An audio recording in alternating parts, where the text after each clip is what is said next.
नाज़रीन welcome back. नाज़रीन जैसा कि आपने देखा होगा वक्फे से पहले कि इस प्रोग्राम के अंदर हम डिस्कशन को बड़े ही स्टेप बाय स्टेप कदम उठा के हम आगे बात को बढ़ा रहे हैं। और वक्फे से पहले बात यहां तक पहुंची कि दो ख्याल है। एक ख्याल ये है कि अमेरिका ने दबाव डाला बेइंतहा, जिसके नतीजे में शाह महमूद कुरैशी साहब को दोबारा वजीर खारजा नहीं बनाया गया। दूसरा व्यू ये है कि उनके खिलाफ वैसे भी मुखालफत थी, उनकी कुछ परफॉर्मेंस के इशूज भी थे, प्रेसिडेंट के ट्रिप्स को उन्होंने सपोर्ट नहीं किया, जैसे कि फौजिया बहाब साहिबा ने आज कहा, जो अनफॉर्चुनेटली हम इस प्रोग्राम में ज्वाइन नहीं कर रही है। और ये कि उन्होंने खुल के चूंकि हुकूमत के मौकफ की उन्होंने उस पर स्टैंड नहीं लिया, और रेमंड डेविस केस में भी उन्होंने सही वक्त पे सही फैसले नहीं किए। इस वजह से प्रेसिडेंट या प्राइम मिनिस्टर जो हैं वो उनसे नाराज थे, इसी वजह से वो दोबारा कैबिनेट में नहीं आए। इसी पॉइंट से हम बात को आगे बढ़ाते हैं।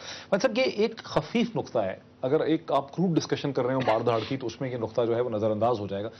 पार्टी के अंदर जिन लोगों से बात हुई है, अनफॉर्चुनेटली फौजिया वहाब साहब हमारे साथ नहीं है, उनसे भी मेरी बात हुई है, और भी जो पार्टी के लोग हैं, बहुत से लोग हैं, जो वो ये कह रहे थे कि शाह महमूद कुरैशी साहब के बारे में फीलिंग थी कि वो ठीक डिलीवर नहीं करे, खास करके रेमंड डेविस के केस में उन्होंने इस्तिस्ना नहीं दिलाया और हुकूमत को एक एम्बैरेसमेंट में डाल दिया। दूसरा व्यू ये है कि ये ऐसा नहीं हुआ है, ऐसा ये है कि अमरीकी जो हैं वो दे वांटेड हिज हेड, वो कह रहे थे कि जी हटाएं इसको, मतलब उनको इतना गुस्सा चढ़ा। क्या फीलिंग आपको हो रही, क्या समझ आ रही है? देखिए, मैंने जो ऑब्जर्व किया कुरैशी साहब की performance as a retired diplomat, तो मैं कहूँगा इन ऑल ऑनेस्टी कि he represented Pakistan with great skill and great vigour. उनकी परफॉर्मेंस को मैं बहुत हाई रेटिंग देता हूं। बड़े ऑनरेबली उन्होंने पाकिस्तान के इंटरेस्ट को डिफेंड किया, जो एक फॉरेन मिनिस्टर को करना चाहिए। और अपने आप को अप्लाई किया, ये अप्लाई किया। और सबसे बड़ी एक चीज इंटरेस्टिंग मैं बताऊं, जो कि बहुत कम लोगों को शायद पता हो, कि बहुत सारे बड़े अच्छे मिनिस्टर्स मगर वो अपने प्रोफेशनल्स को साथ नहीं लेकर चल सके। इनमें ये वो क्वालिटी थी कि उन्होंने एक टीम बिल्डअप करने की कोशिश की, which is very important for the success. अब जहां तक आपका मेन सवाल है, मेरी पर्सनल राय है और मेरी जो इंफॉर्मेशन है कि अगर हमारी हुकूमत इस्लामाबाद में एक्सीडेंट के फौरन बाद ये अश्योरेंस अमेरिकन्स को नहीं देती कि ये कोई प्रॉब्लम ही नहीं है, हम इसे रिजॉल्व कर लेंगे with in hours, not with in days, with in hours, तो शायद ये अमेरिकन एक्सपेक्टेशंस नहीं होती।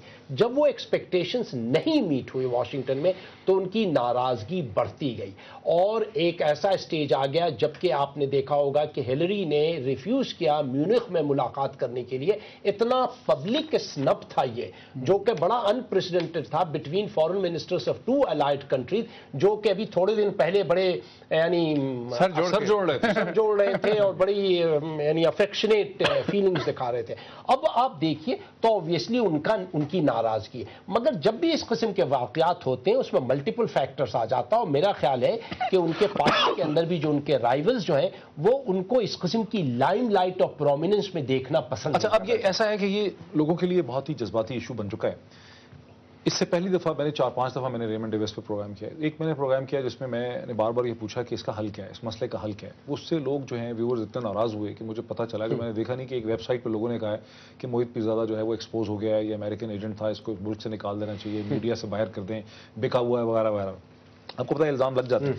लेकिन फिर सवाल वही आता है कि जिस तरह से सूरत हाल गंभीर है, मेरे हाथ में एक कागज़ है एक्सप्रेस ट्रिब्यून का 10 फरवरी 2011 का, नजमुद्दीन शेख साहब, एक्स फॉरेन सेक्रेटरी, जिन्होंने एग्जैक्टली उसी किस्म का आर्गुमेंट दिया है द रेमंड डेविस केस में, ऑप्शंस फॉर द गवर्नमेंट, कि इसका हल कोई निकालना पड़ेगा, क्योंकि अगर ये कोर्ट में इसका ट्रायल होता है तो जितने यहाँ पे खुफिया मायदे किए गए हैं, जिस किस्म की सब चीज़ें हैं, वो भी फिर कोर्ट की स्क्रूटनी में आती हैं, और ये दोनों ममालिक के बायोलैटरल रिलेशनशिप ये अफोर्ड नहीं करते कि ये सब चीज़ें कोर्ट में डिस्कस हों खुल के, उसका कोई हल निकालना पड़े। क्या हल इसका निकल सकता? देखिए, मैं आप पे इल्जाम नहीं लगाऊंगा कि बिके हुए हैं। हाँ, नहीं, पहली बात तो ये है कि ये मामला जो है जज्बातियत से हल नहीं हो सकता। बिल्कुल। और मैं समझता हूं कि उसमें जो है मीडिया ने कुछ जो किरदार अदा किया, उससे उस जज्बातियत को अंगेख्त मिली, और वो नहीं होना चाहिए था। ये मामला पहला तो ये था कि वो शख्स डिप्लोमेट है या नहीं, और ये भी फातमी बता सकते हैं कि अगर इस बात का भी तयन हो जाता कि वो डिप्लोमेट है, तो तब भी ये नहीं हो सकता था कि आप उसे एक प्लेट के ऊपर रख के अमरीकियों को पेश कर देते कि मियाँ आप इसको ले लें। उसमें और बहुत सारी जो है कानूनी और दूसरी मुशगाफियाँ। उसके अलावा ये भी मामला उसमें उठता कि ये शख्स क्या काम कर रहा था, किस सरकारी ड्यूटी पे था।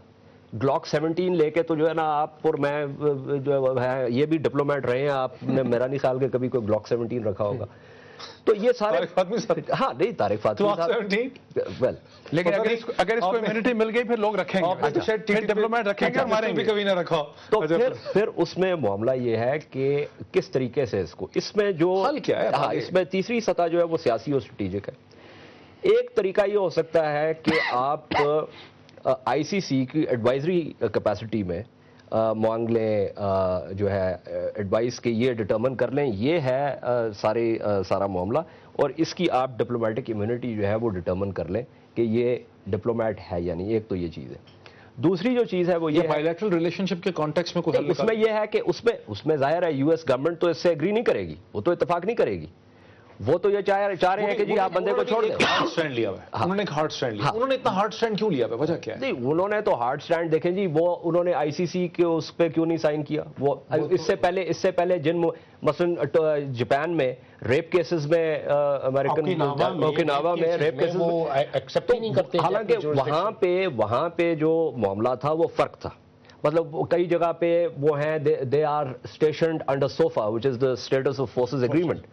کیا یہ ہو سکتا ہے کہ اس کا ٹرائل ریمنڈ ڈیوس کا امریکہ میں ہو؟ نہیں بالکل ہو سکتا ہے، بالکل ہو سکتا ہے، کیونکہ اس میں دیا ہوا ہے کہ یہ نہیں ہے کہ اگر کسی ڈپلومیٹ نے کوئی جرم کیا ہے اور وہ یہاں پہ اس کا ٹرائل نہیں ہو سکتا، تو اس کا یہ مطلب نہیں ہے کہ وہ اپنی سینڈنگ اسٹیٹ میں بھی اس جورسڈکشن سے باہر ہے.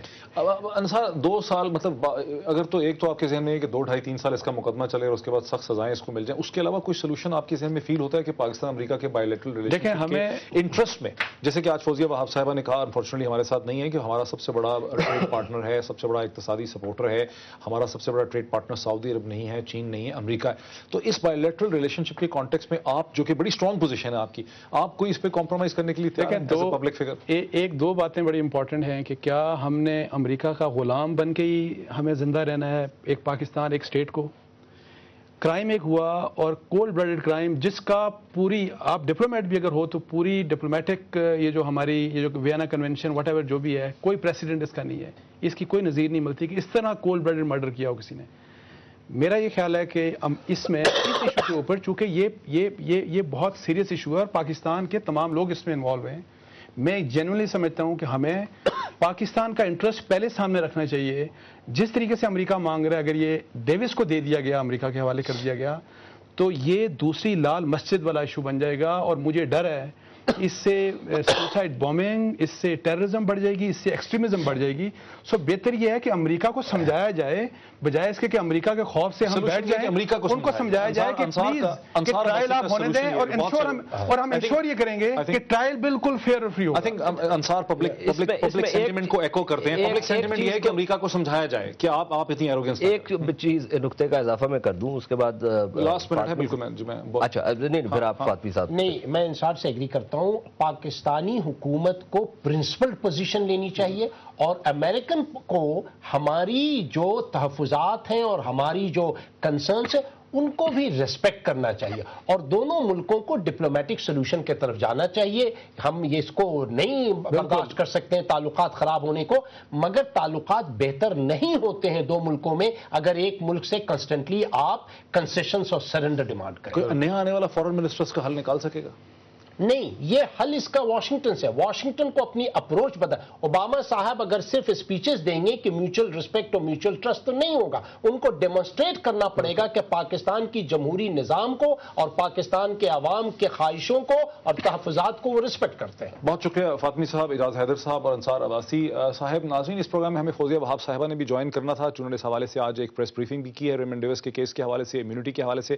انفارچونیٹلی وہ ہمیں جوائن نہ کر سکیں، جس کی وجہ سے ہماری ڈسکشن میں ایک بہت حد تک ایک لیک آف بیلنس ہوا، لیکن اس کا قصوروار میں سمجھتا ہوں کہ فوزیہ وہاب صاحبہ ہیں، ہم نہیں ہیں.